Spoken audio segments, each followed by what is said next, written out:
This is the story of a naval battle that lasted only a few minutes, yet it redirected the entire Pacific.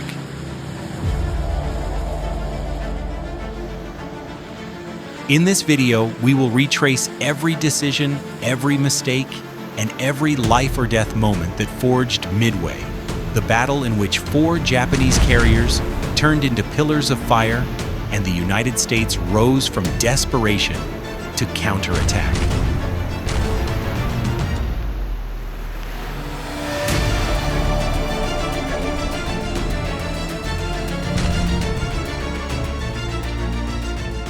Drawing on the strategic thinking of Sir Hugh Strachan and the tense, relentless narration style of Indy Needell, this journey will take you deep into the very place where history pivoted and where the fate of an entire war was decided.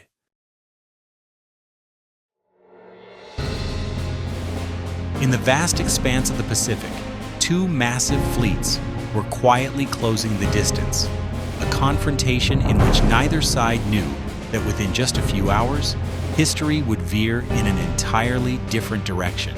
On the Japanese side, the 4 carriers that had once set Pearl Harbor ablaze were ready to deliver a killing blow, carrying the confidence of an empire at the height of its power. But facing them was a far more fragile American force, with only 3 carriers that had survived the morning of December 7th. And what Japan did not know was that the United States held the ultimate advantage. They had already cracked the enemy's entire attack plan. So what happens when one side believes it is the hunter, while in truth, it is the prey? Midway was not merely a clash between 2 fleets.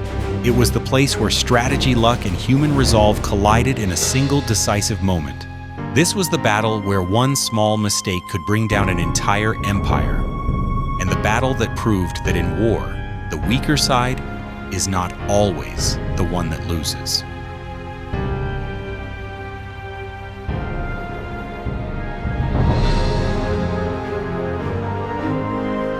When the 2 fleets quietly closed in on each other across the open ocean, one natural question emerged. How did this confrontation even come to be? To understand Midway, we have to go back half a year to a moment when every advantage belonged to Japan. After the devastating blow at Pearl Harbor, the U.S. fleet was crippled. Multiple battleships lay sunk, and America was forced to face a bitter truth. It was fighting from a position of weakness. Meanwhile, Japan expanded at a breathtaking pace, seizing Singapore, the Philippines, Hong Kong, and driving both the British Royal Navy and the U.S. Navy into a defensive posture across the Indian Ocean. Only 3 American carriers, Enterprise, Hornet, and Yorktown, remained as the last surviving warriors capable of holding on to hope. And because of that, they became the prime targets in Admiral Yamamoto's ambitious plan: capture Midway, lure the U.S. into battle, and annihilate the last American carriers in one decisive strike. But Japan did not know that the United States had already cracked JN-25. Every move, every plan, every trap they set was laid bare. Admiral Nimitz did not rush into the snare. He flipped it quietly, positioning a hidden force east of Midway. And from that moment on, the Pacific chessboard had been rearranged, waiting only for the first piece to move.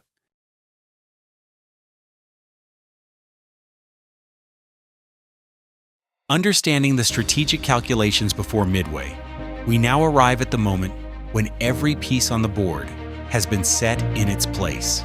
The plan is defined. All that remains is for 2 colossal forces to step into each other's firing range. To the north and northwest of Midway, Japan's 4 main carriers, Akagi, Kaga, Soryu, and Hiryu, advance like flawless engines of war. This was the very force that had swept across half the Pacific in just 6 months, carrying the confidence of an army accustomed to victory after victory. But beneath that aura of invincibility lay a flaw they did not know existed. The entire operation had already been read by the Americans. On the U.S. side, the formation was far thinner: Enterprise, Hornet, and Yorktown. the last of which had been repaired in record time just to make the battle. They had no numerical advantage, no advantage in experience, but they possessed two far more important things: a perfect ambush position and an unshakable resolve born from Pearl Harbor. Now the two forces were closing the distance across a deceptively calm sea, a false peace before the storm that was about to explode. And the question loomed: who would strike first? Who would make the first fatal mistake? Just one wrong decision could send an entire fleet to the bottom.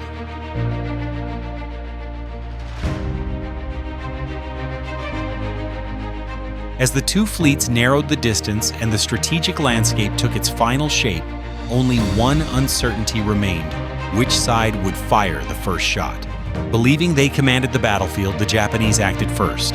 At dawn on June 4th, the skies over Midway shook as 108 Japanese aircraft lifted off simultaneously from the four carriers. It was the moment Japan believed it was about to recreate Pearl Harbor for the second time. But this time, Midway had radar, and alarms echoed across the island just minutes before the bombs fell. Wildcats and Buffaloes from the U.S. Marine Corps scrambled into the air, desperately trying to intercept the incoming wave. But they faced the Zero, a fighter superior in speed range and maneuverability. The dogfight was brief and brutal. Most American pilots were shot down before they could even break into the bomber formation.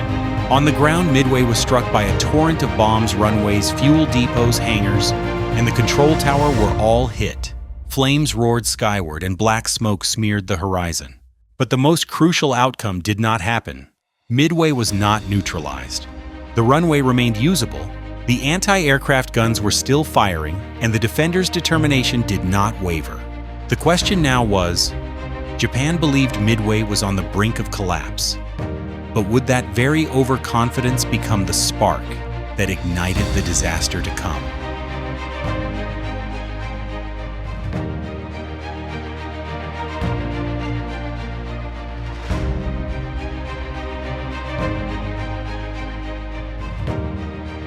Despite enduring the brutal bombardment, Midway still stood. And as the last explosions echoed across the sea, the American commanders understood one thing: they could no longer wait. If they didn't strike back immediately, their only chance to break Japan's battle plan would slip away.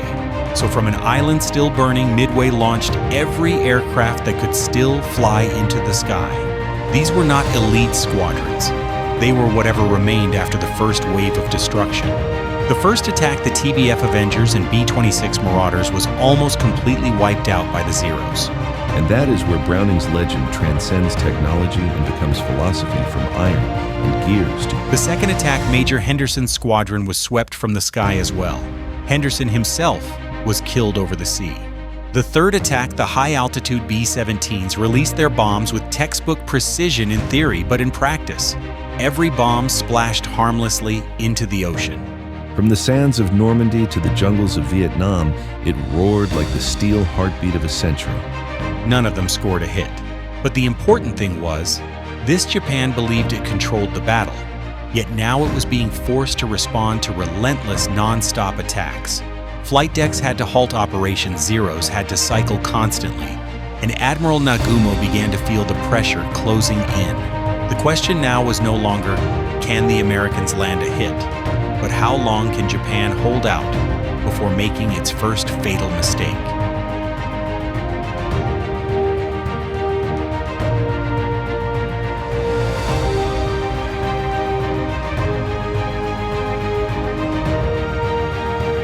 The desperate counterattacks from Midway may not have inflicted any physical damage, but they created something far more dangerous than bombs or bullets' chaos inside the Japanese command mindset. And at the center of that storm was Admiral Chuichi Nagumo. The moment the attacks from Midway ended, Nagumo received two completely contradictory reports. The first, Midway had not been neutralized, meaning he needed to launch a second strike. By February 4th, Kwajalein fell completely silent. Suddenly, Nagumo faced a problem with no correct answer strike the island or turn to confront the U.S. fleet. In the most critical minutes of his life, he chose hesitation. Aircraft armed with bombs were ordered to switch to torpedoes. No sooner had they switched to torpedoes than they were told to switch back to bombs. The flight decks turned into a maze of confusion planes, mid-refueling, mid-rearming, or simply waiting for new orders. Meanwhile, the Zeros had to launch again and again to fend off the small, constant attacks coming from Midway, exhausting the pilots and stretching Japan's air defenses to the breaking point. Only a few minutes passed, but those were the minutes that sealed the fate of the entire Japanese fleet. And more importantly, they opened the very window of opportunity American aircraft were about to exploit to change the course of history.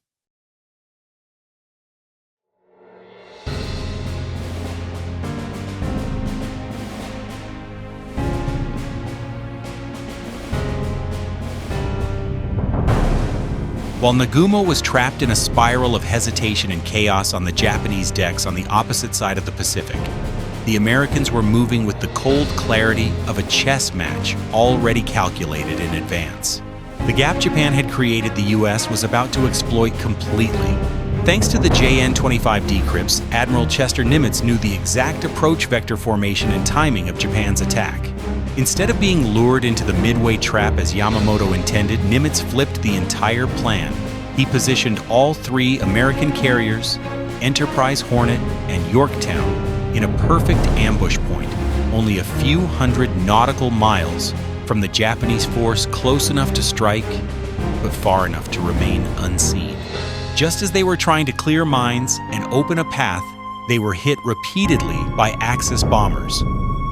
More than 100 aircraft were hauled out, fueled, armed, and launched one after another.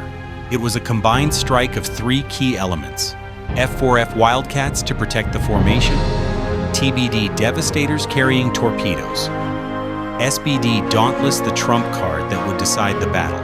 The Americans did not know whether they would survive the mission, but they understood one thing: this was the only moment to turn the fate of the Pacific.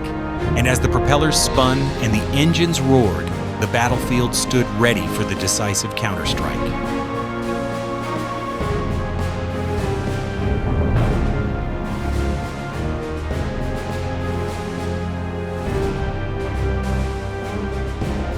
When more than 100 American aircraft lifted off and scattered across the Pacific sky, none of them knew that the fate of the entire battle would be decided not by the elite squadrons, but by the men about to embark on an almost suicidal mission.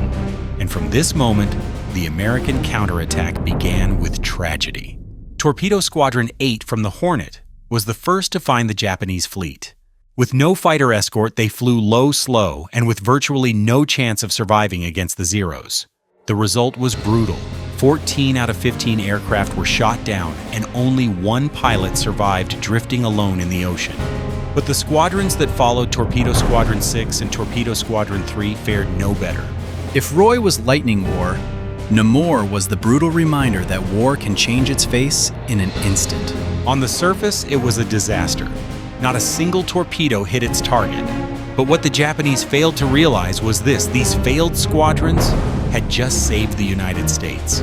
First, they forced the entire Japanese fleet to maintain a defensive formation, delaying any counterstrike. Second, and far more important, they dragged every Zero down to low altitude, leaving the skies above the fleet completely empty. And it was through that empty sky that the dauntless dive bombers would descend, carrying the strike that would change history.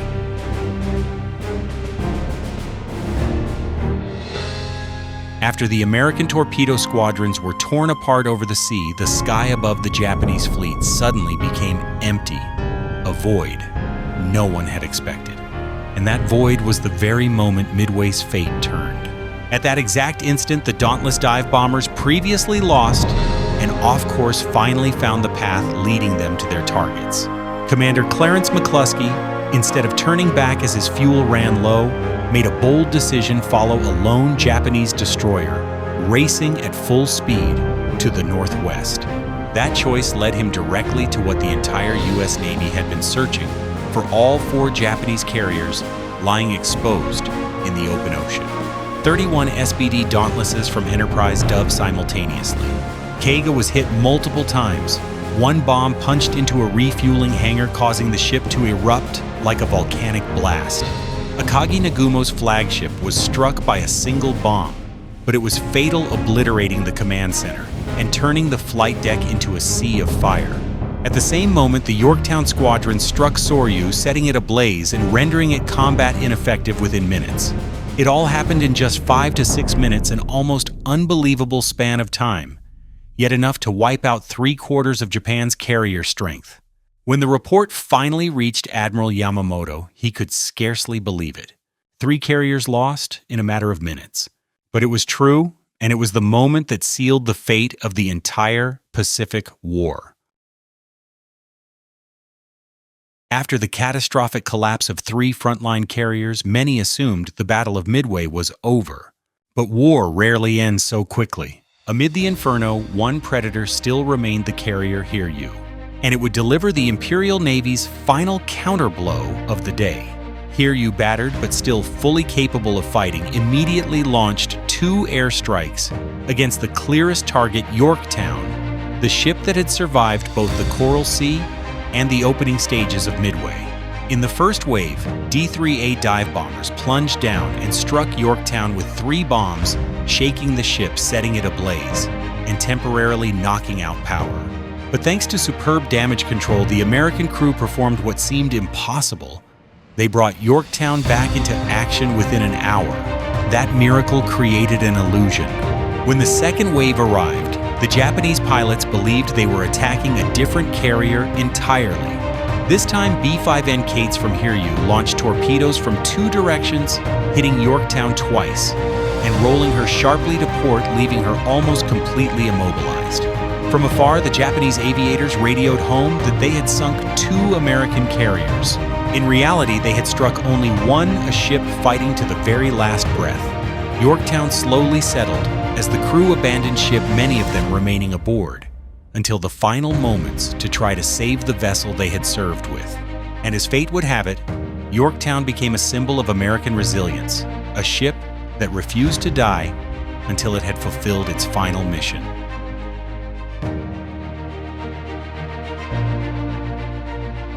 When Yorktown fell under Hiryu's final blows, the Americans understood one thing. As long as Hiryu remained afloat, Japan still possessed a fang sharp enough to change the outcome. And so the hunt began. While the Japanese fleet retreated in chaos toward the west, American scout planes finally located Hiryu, Japan's last surviving carrier, desperately trying to escape the battlefield. Just minutes later, from Enterprise and Hornet 40 SBD Dauntless dive bombers were ordered into the sky like arrows of fate. They knew this would be the final strike, and it had to be flawless. When Hiryu emerged beneath a thin layer of clouds, the Dauntless Squadrons pushed their noses down in unison. 4 armor-piercing bombs fell straight toward the ship, punching through the flight deck and detonating deep inside the engine spaces. Flames surged upward like a steel furnace, racing the length of the carrier and burning away any chance of survival. Admiral Taman Yamaguchi and Captain Tomeo Kaku refused to abandon ship. They stood on the bridge, choosing to go down with their vessel, a decision reflecting the military culture of Japan. At the time, honor outweighed life. By the morning of June 5th, Japanese destroyers were forced to scuttle Hiryu to prevent her from falling into enemy hands. And with Hiryu slipping beneath the dark waters, Japan's main striking arm, the same force that had once terrorized Pearl Harbor, collapsed completely and forever. When Hiryu slipped beneath the floor of the Pacific, many believed the Battle of Midway had finally closed. But war does not end simply because the carriers are gone. With Japan's fangs broken, the Americans immediately shifted from defense to pursuit, and the next target was the shattered remnants of the Japanese fleet fleeing in chaos. During the hurried retreat, the heavy cruisers Mogami and Mikuma suffered a sudden and disastrous accident. While swerving sharply to avoid a U.S. submarine reported in the area, Mogami turned too hard and rammed straight into Mikuma. The collision not only tore apart Mikuma's bow, but also slowed her drastically, leaving the cruiser lagging behind as an isolated, vulnerable target on the open sea. That was all the opportunity the Americans needed. U.S. scout planes quickly spotted the 2 cruisers and called in the strike groups. From Enterprise and Hornet, the Dauntless Squadrons once again took to the sky. This time their target was not a carrier, but a wounded armored cruiser desperately attempting to escape. Wave after wave of dive bombers descended. Mikuma was struck by multiple 500-pound bombs, each explosion sending fireballs, and columns of black smoke towering hundreds of meters high. At last, the ship rolled broke and sank beneath a slick of burning oil. Mogami, though heavily damaged, managed to limp away and narrowly survived. With Mikuma destroyed, the Americans sent a message that could not be ignored. Midway was not just a counterstrike, it was the complete reversal of the entire Pacific War.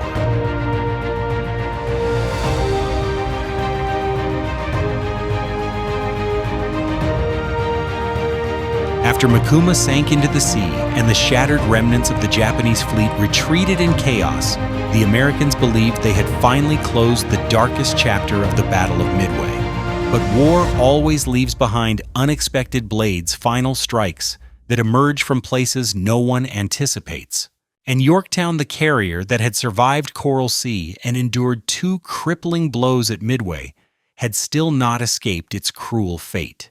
On June 7th, while American sailors worked desperately to save Yorktown, keeping her afloat, pumping water, tightening cables, and repairing the shattered sections of her hull, the Japanese submarine I-168 silently slipped through the protective screen. Moving beneath the slick of oil on the surface, the submarine crept so close that American radar never detected it. Then it fired a spread of torpedoes, a fatal barrage. Yorktown was hit by multiple torpedoes. The ship rolled heavily shuttered one final time and slowly began to sink, as if bidding farewell to the men who had fought beside her across 2 major battles in less than a month. But the tragedy did not end there. USS Hammond, the destroyer moored alongside Yorktown to provide rescue and repair support, was also struck by a torpedo.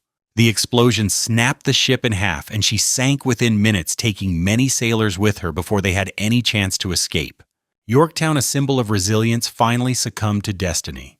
And the question that lingers is this: can any great victory ever be perfect when its price is always paid in the lives of those who secured it?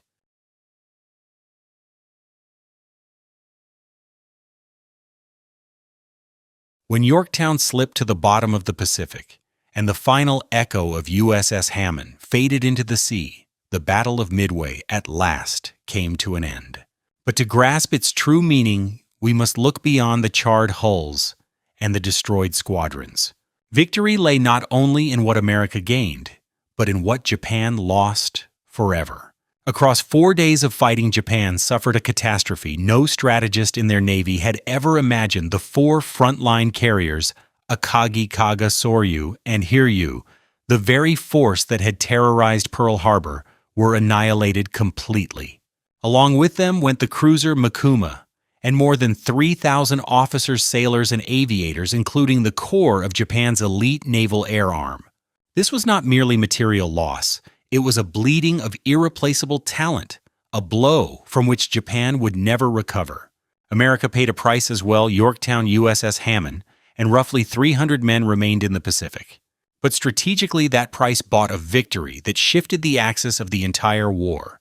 Midway erased the shadow of Pearl Harbor, shattered the myth of an invincible empire, and forced Japan from offense to defense on every front. Just 2 months later, the United States launched the Guadalcanal campaign, the first step of a relentless counteroffensive. From this moment on, the Pacific changed its colors, and Midway became the irreversible turning point of World War II, a battle that did not merely destroy a fleet, but helped decide the future course of the entire war. When the strategic balance tipped decisively toward the United States after Midway, we are forced to return to a deeper question: why could a battle decided in just a few minutes change the course of history? The answer does not lie solely on maps or in casualty figures. It lies in the people, the men who fought and died to create that turning point. Midway was a triumph of strategy, but first and foremost, it was a triumph of the human spirit.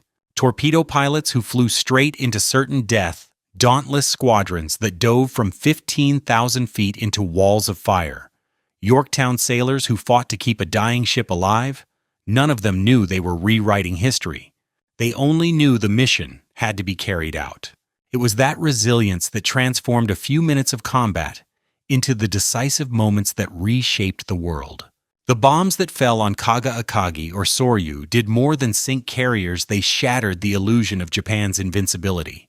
And so Midway was not merely a victory. It was proof that intellect can overcome advantage, that courage can bend fate, and that in war, the line between life and death, victory and defeat, is far thinner than anyone imagines. That is the immortal legacy Midway leaves to the world.